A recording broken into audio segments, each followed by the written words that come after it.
on va aller manger chez les Durand. Oh non. Mais qu'est-ce que c'est encore ça? C'est quoi cette émotion, là? Alors là, il y a en fait deux émotions que tu as pu voir. Tu as pu voir que j'étais tranquillement en train de boire mon cappuccino avec sa mousse de lait et que d'un seul coup, tu as fait « Hey, au fait, je t'ai pas dit, on va manger chez les Durand ce soir. » Donc là, j'ai d'abord eu une émotion de surprise. Et très rapidement, je suis passé à l'émotion de dégoût. Ah oui, c'est les deux dernières émotions en fait dont on n'a pas parlé. La surprise, en fait, elle sert à te sortir de l'état dans lequel tu es. Donc là, dans l'état où j'étais tranquillement un dimanche matin en train de boire mon cappuccino et d'un seul coup, j'ai été surpris. Mais en fait, la surprise, elle passe très très vite parce qu'elle donne rapidement le relais à une autre émotion. Parce que la surprise est là pour te réveiller, pour te faire prendre conscience qu'il y a quelque chose d'important qui va être dit ou quelque chose d'important se passe. Et ensuite, on passe très vite à une autre émotion, en l'occurrence le dégoût.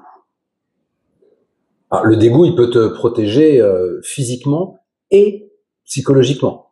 Physiquement, parce que tu vois par exemple de la viande pourrie qui risque de t'empoisonner. Et ben tu fais c'est dégoûtant.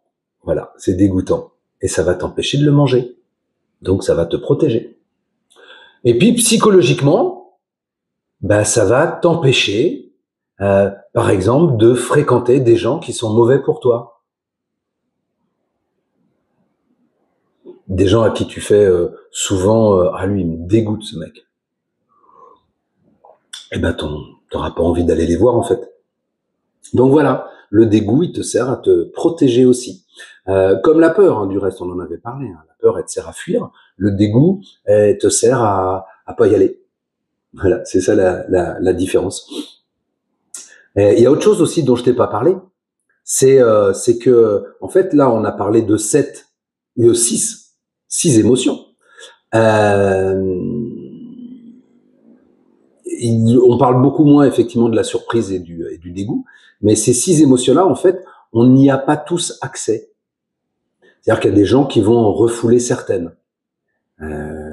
Moi, je peux voir régulièrement, les gens vont plutôt refouler des choses comme, c'est ce que je vois souvent, la peur. Alors la peur, non, un peu moins. La colère et la tristesse. Alors, il y a des gens qui n'aiment pas avoir peur, hein. On est d'accord. Mais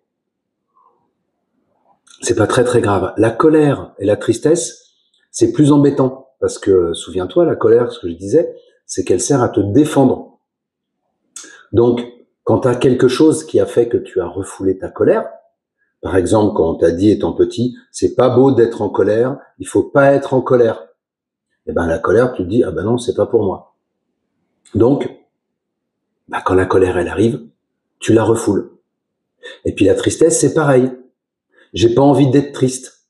Donc je refoule ma tristesse, je pleure jamais, non, moi je suis droit, on m'a toujours dit que c'était les filles qui pleuraient. C'est souvent pour les garçons. Qu'est-ce qu'on fait automatiquement? On va remplacer une émotion par une autre. Sauf que ça va pas. C'est comme si tu voulais remplacer un marteau pour planter un clou par un tournevis. Ça marche pas bien. Et ton clou, tu le planteras pas bien. Donc qu'est-ce qui se passe? Souvent, je vois des filles qui refoulent leur colère parce que leur maman leur a dit une fille en colère, c'est pas beau. Donc par quoi elles vont le remplacer? Je te le donne en mille. La tristesse. Mais c'est pas la même fonction. La colère, elle est là pour se défendre. La tristesse, elle est là pour te dire, c'est bon, ça y est, c'est fini, tu peux passer à autre chose.